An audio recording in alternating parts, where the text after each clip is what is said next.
Marie Sellier guide le lecteur, l'emmène dans un monde poétique et touchant. L'engagement de l'autrice ressort à travers les lignes et réussit à faire connaître cette histoire inspirée de faits réels. Ce livre est une leçon de vie qui reste gravée dans la mémoire. Peut-être vous fera-t-il voyager, vous aussi, entre les chants africains, les cahiers d'école et les ailes d'un avion. Anouk.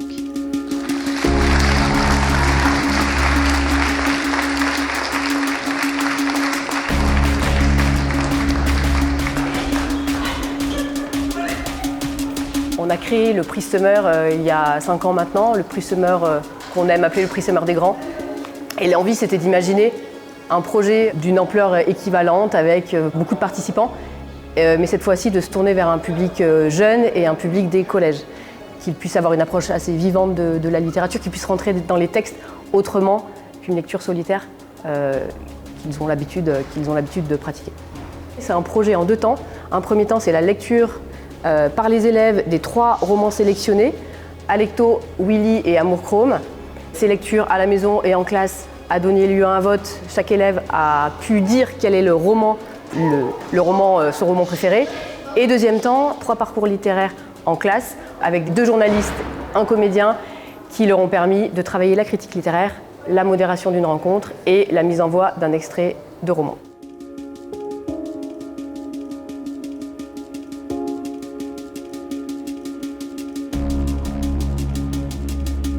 Alors moi je suis journaliste, critique littéraire, je travaille pour Lire Magazine Littéraire depuis une dizaine d'années maintenant. Et la fête du livre de Bron m'a invitée à proposer des ateliers d'initiation à la modération de table ronde dans des classes de collège. Donc j'ai travaillé là ces derniers mois avec une classe de 5e et une classe de 4e qui m'ont beaucoup impressionnée par leur travail, leur implication dans le projet. Donc c'était très chouette. Après, effectivement, la posture, il faut vraiment avoir en tête, ça c'est des conseils à bien retenir, il faut vraiment se dire qu'on a un fil au-dessus de la tête et se tenir droit. Pourquoi ? D'abord parce que voilà, ça présente mieux, il ne faut pas oublier que vous avez un public devant vous, et puis pour la voix, ça sortira mieux. Pendant ces séances, nous avons dû écrire des questions et en sélectionner pour pouvoir les poser à Yann Fastier. Maintenant, je laisse la parole à l'autre classe. Alors, je voulais vous poser comme question, quel lieu ou personnage réel vous ont inspiré ? Quand j'étais petit, ma grand-mère elle habitait un tout petit appartement dans Paris et j'avais très envie que cet appartement réapparaisse dans un de mes livres. Et en parlant de Paris, c'est ce que vous avez choisi comme couverture sur votre livre, c'est les toits de Paris avec un corbeau, mais pourquoi n'avez-vous pas fait votre illustration vous-même ? Pardon, il y a une Fastier oublié de répondre. On m'a demandé d'accompagner des jeunes collégiens à la mise en voix d'extraits de romans, notamment là, celui de Sylvain Pathieu, Amour Chrome. Alors, ça peut être sous différents formats, ça peut être sous forme aussi de texte dit, donc de texte su, mais là c'était sous forme de lecture. C'est adapté au temps qu'on a aussi, c'est aussi très adapté au fait que ce soit du roman, donc le rapport vraiment à la lecture propre. Soyez ensemble à raconter la même histoire, ok ?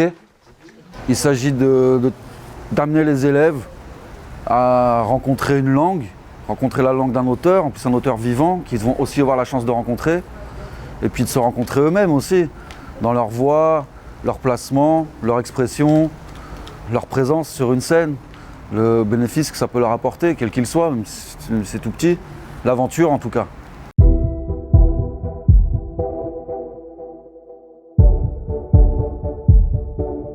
J'espère que vous avez bien conscience de ce que vous racontez avec ce texte, d'accord ? De ce qui est dit et de ce qui est raconté. Parce que c'est ensemble que vous allez le porter, ok ? Vous êtes des passeurs et des passeuses de relais. Prendre la parole, c'est avoir conscience de la parole qu'il y a eu avant moi, de l'énergie qu'il y a eu avant moi. Quand j'envoie une énergie, je vais la transmettre à celui qui va lire ou à celle qui va lire après moi. Vous détenez le rythme. C'est hyper important. Au-delà de volume, articulation, savoir ce qu'on lit, il est aussi question de rythme. J'espère que tout va bien. C'est la dernière fois la dernière séance qu'on a ensemble, donc on est censé avoir notre critique bien avancée à la fin des 2 heures, ou que vous puissiez voir la terminer aujourd'hui, ou sinon juste avant, on se reverra en mai avec Marie Cellier et donc toutes les critiques prêtes. Donc on a quand même du boulot ce matin. Le but de ces ateliers, c'était de familiariser des élèves de 3e ici et de 5e à Vénissieux à cette forme d'écriture journalistique qu'est la critique littéraire. Donc j'étais bien consciente, et avec les professeurs et l'équipe de la Fête du Livre, on sait très bien que c'est quelque chose qui est assez loin d'eux. Donc c'était ça aussi qui était l'enjeu, le défi, et qui était intéressant de leur montrer ce que c'était qu'une critique, ce que c'était que cette écriture journalistique-là. Juste pour commencer, est-ce qu'il y en a qui sont fiers de leur image, enfin qui ont réussi à la faire sans mal et qui ont envie de... Sinon, on partage les uns après les autres, mais est-ce qu'il y en a déjà qui peuvent... qui ont envie de nous les montrer déjà, qui ont envie de les partager, qui ont envie d'expliquer Du coup, il y a l'avion, donc ça, c'est quand même un bon thème. Ouais. Et après, il y a le décor derrière de l'Afrique, du coucher de soleil. Et l'avion, pour toi, il atterrit ou il décolle? Là, pour moi, il atterrit. Ouais. Bon, mais c'est aussi des petites choses sur lesquelles tu peux jouer si tu vas décider de garder ton image pour ton article. Tu pourras jouer peut-être avec ça, avec la légende sur laquelle tu pourras broder. Voilà, enfin, ça peut être un élément que tu utilises. En fait, c'était une photo du soleil avec des nuages qui l'entourent. Et en fait, on voit que le soleil il veut prendre plus de place. Bon, ça peut représenter par exemple les rêves de Willy. Et en fait, les nuages, ils prennent tout l'espace et ils essayent de cacher le soleil. Pour moi, la chose que j'avais envie de faire le plus passer, c'était que tout ce qu'ils disent est juste, et juste de les aider à accoucher d'un avis ou d'une façon de parler d'un livre, de transmettre, de partager avec le plus de sincérité possible et de liberté.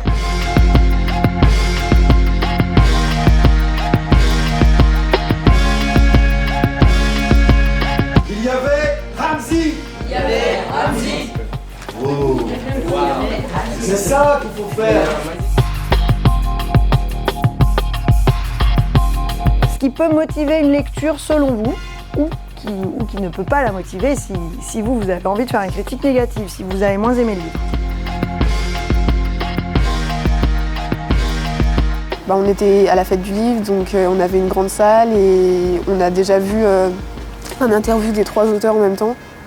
Donc ça nous a permis un peu de voir comment ils percevaient leurs livres. On est allé voir Yann Fassier, on a pu lui poser des questions. Ça rend réel le métier d'auteur du coup, parce qu'on se dit les livres ils sont là mais on ne sait pas comment ils sont arrivés là.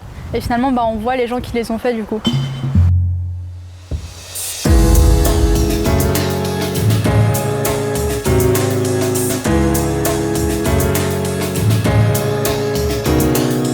Déjà de pouvoir rien que les voir sans forcément même leur parler, les auteurs en vrai, de voir leur mimique, la manière qu'ils ont s'exprimer, ça permet de mieux s'imaginer de quelle manière ils ont pu écrire les livres, qu'est-ce qu'ils ont ressenti, et donc de les écouter, et ça ils en ont parlé aussi. Le fait de les voir en vrai, je trouve que ça apporte cette proximité entre le lecteur et l'auteur qu'on n'a pas en lisant un livre, sauf sur les petites biographies à la fin, mais souvent on n'en sait pas grand-chose, et là de les voir en vrai, je trouve que le livre qu'ils ont écrit leur ressemble en fait. Genre j'aurais vraiment mis tel livre à chaque auteur. C'est grisant, je pense qu'on adore tous ça, hein. C'est pour ça qu'on écrit. Autrement ça serait pas marrant hein, d'être là juste porte-plume guidé par je sais pas quoi. C'est justement cette quête du mot juste, il y a la quête de la bonne syntaxe qui est absolument géniale. Hein.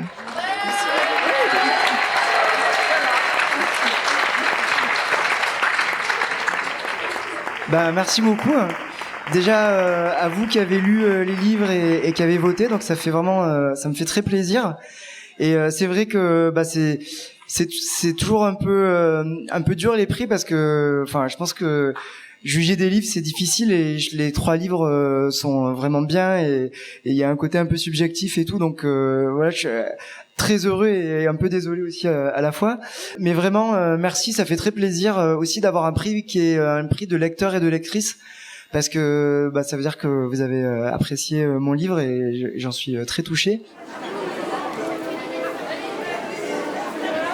Je voulais surtout le faire dédicacé, comme ça je vais dire à ma mère, j'ai rencontré les auteurs et j'étais là sur place. J'ai fait signer les deux que je voulais. Comme ça prouve que j'étais vraiment sur place et j'ai fait le projet avec mes potes. Déjà, pour une fois, ils ont rencontré des artistes qui sont vivants.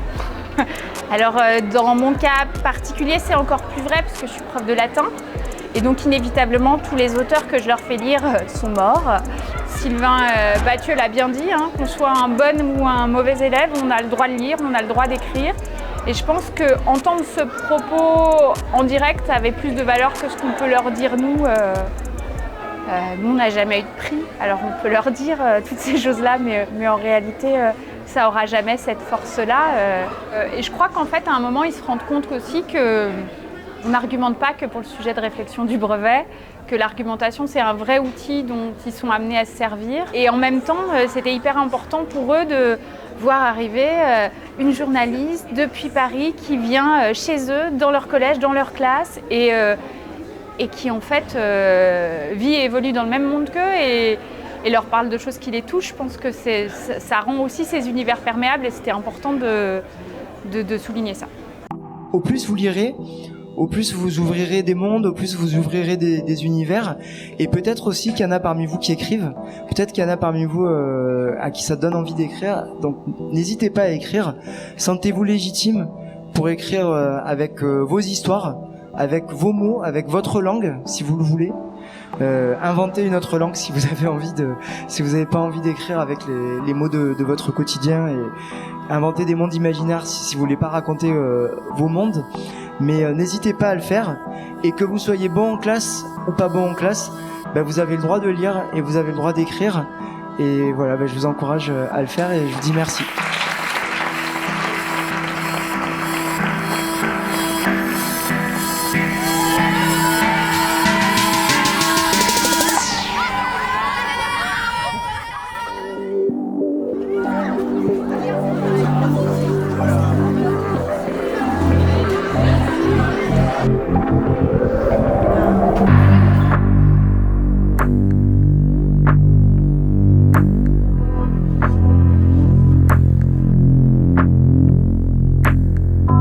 Alors aujourd'hui, on fait un spectacle de mise en voix. Il y a un groupe des solistes, de personnes qui parlent toutes seules, et il y a le groupe du chœur.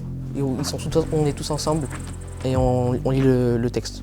C'est de la lecture, mais il faut avoir une bonne intonation, il faut parler en même temps et il faut avoir du rythme. Par exemple, le chœur, il faut parler tous en même temps. Les solistes, il faut avoir une bonne intonation et il faut suivre en fait. Parce que c'est un travail de groupe, quoi. Si on n'est pas ensemble, le travail il est foutu, quoi. Jeunes gens, mesdames, messieurs, bienvenue à tous. Et puis bien sûr, il y avait Balek pour bas les couilles et Astre pour vous servir, le plus brillant, le plus haut. Du côté de Siam 9-3, leur chef était Taras et Alien. Il y avait aussi Timo, Renzo, Zor, Aztec, Zan, Sir, Taz, Omi. Tous des gars. Tous des nations. Il n'y avait pas de filles. S'il y avait des filles, elles regardaient. Elles se tenaient à nos bras, à nos coudes. Elles nous embrassaient. On était les rois des murs. Les rois des ponts. Les rois des pieds. Les rois des courses-poursuites avec la police. Faut jeter la bombe, sinon la putain t'es fait repérer. Pire qu'un GPS collé à ton cul. Parler devant les gens, devant des personnes qu'on ne connaît pas, surtout des élèves parce que on a tous le même âge, et devant des personnes, des adultes en fait.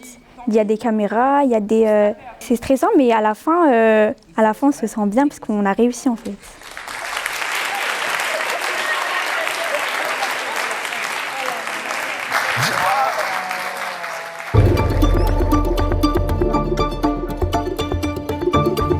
Bonjour à tous, bonjour Yann Fastier. Bonjour. Vous êtes auteur, blogueur, dessinateur et vous avez été bibliothécaire. Je suis toujours bibliothécaire. Vous avez écrit une 50aine de livres et votre dernier ouvrage, publié en août 2021, est Alecto, l'œuvre de l'immortel. Auriez-vous envie de changer des choses dans le livre ? Alors ça, on a toujours envie de changer quelque chose. Il y a toujours des petits regrets, ne serait-ce que quelques mots. Il y a ce qu'on appelle l'esprit de l'escalier, hein, c'est-à-dire qu'on a la réplique qu'il faut, mais c'est trop tard. Et une fois que c'est imprimé, c'est terminé. C'est toujours intéressant d'avoir un retour, parce que c'est quand même des métiers assez solitaires. Hein. Alors évidemment, Il y a la critique. Les critiques en littérature jeunesse, c'est très rare, il n'y en a pas beaucoup. Si je demande à ma maman, elle aime bien, ou mes copains. Donc on n'a pas vraiment d'avis comme ça extérieur très souvent. Donc c'est intéressant de voir comment le livre est reçu, qu'est-ce qui va être compris, pas compris, est-ce que les petites choses trappes qu'on a glissées ont marché ou pas, quoi. Et ça fait plaisir aussi surtout de se dire qu'on ne l'écrit pas que pour soi, quoi, finalement. Ça arrive que certains lecteurs ou lectrices soient hyper touchés par ce qu'on écrit. Et là, c'est la récompense, quoi. Parce qu'on a vraiment l'impression d'avoir servi à quelque chose, quoi. Et en plus de se faire plaisir. Merci à toutes et à tous de nous avoir écoutés et à vous Yann Fastier. Le livre est disponible en librairie, donc voilà, et merci encore.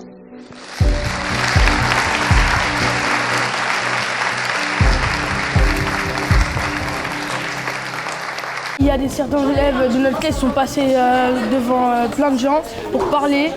On avait tous le trac et on a passé un bon moment.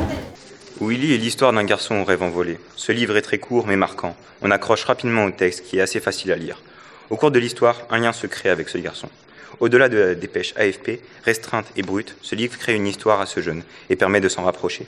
Le style littéraire est souvent proche du conte et notre héros est en quête. Il rêve d'une vie meilleure en Europe, d'étudier, de sauver sa famille et de la rendre fière. Willy est un livre simple, mais il est à lire pour donner une épaisseur à l'actualité. Une fois de plus, je me suis aperçue, et tout le monde s'aperçoit, que les jeunes lisent. Alors peut-être qu'ils lisent accompagnés, mais en tout cas, ils lisent, et non seulement ils lisent, mais ils comprennent ce qu'ils lisent. Alors aimer, pas aimer, peu importe. C'est normal, on n'est pas tous faits du même bois, on n'a pas la même sensibilité, etc. Ce texte, frappant et révoltant, témoigne de l'humanité et de l'altruisme de son auteur, qui espère, par le biais de son livre, faire réagir ses lecteurs et changer les mentalités. Ce texte est parfaitement illustré par cette magnifique citation de Jean Cocteau. Le roman est un mensonge qui dit toujours la vérité. L'auteur a voulu retranscrire la vie de ses enfants, souhaitant quitter leur pays pour trouver un avenir meilleur ailleurs. C'est une œuvre que j'apprécie car dans ce récit, il est facile de comprendre l'histoire et de ressentir les émotions d'un jeune adolescent qui court vers son destin, déjà tracé d'une croix. Marie Sellier s'est inspirée de la vraie vie afin d'écrire Willy, ce qui donne son roman une plus grande dimension encore. Mais je ne sais pas s'ils ont voulu me faire plaisir, mais les critiques étaient quand même dans l'ensemble assez positives. On a pu montrer ce qu'on avait fait à Marie Sellier, notre critique. La couleur noire correspond aux nombreux sentiments que va connaître Willy, tels que l'esprit ou la trahison. Des rêves trop grands et de mauvaises rencontres vont précipiter le destin de ce jeune garçon qui aspirait à sauver des vies à Nice.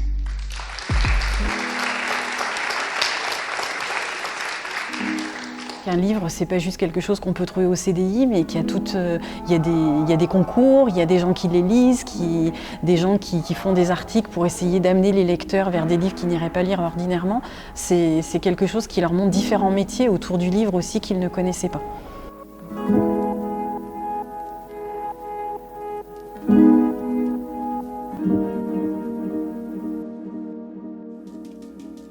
Ce qu'on voit, c'est de l'adhésion, c'est de l'implication, c'est de la familiarité avec les auteurs, avec les intervenants.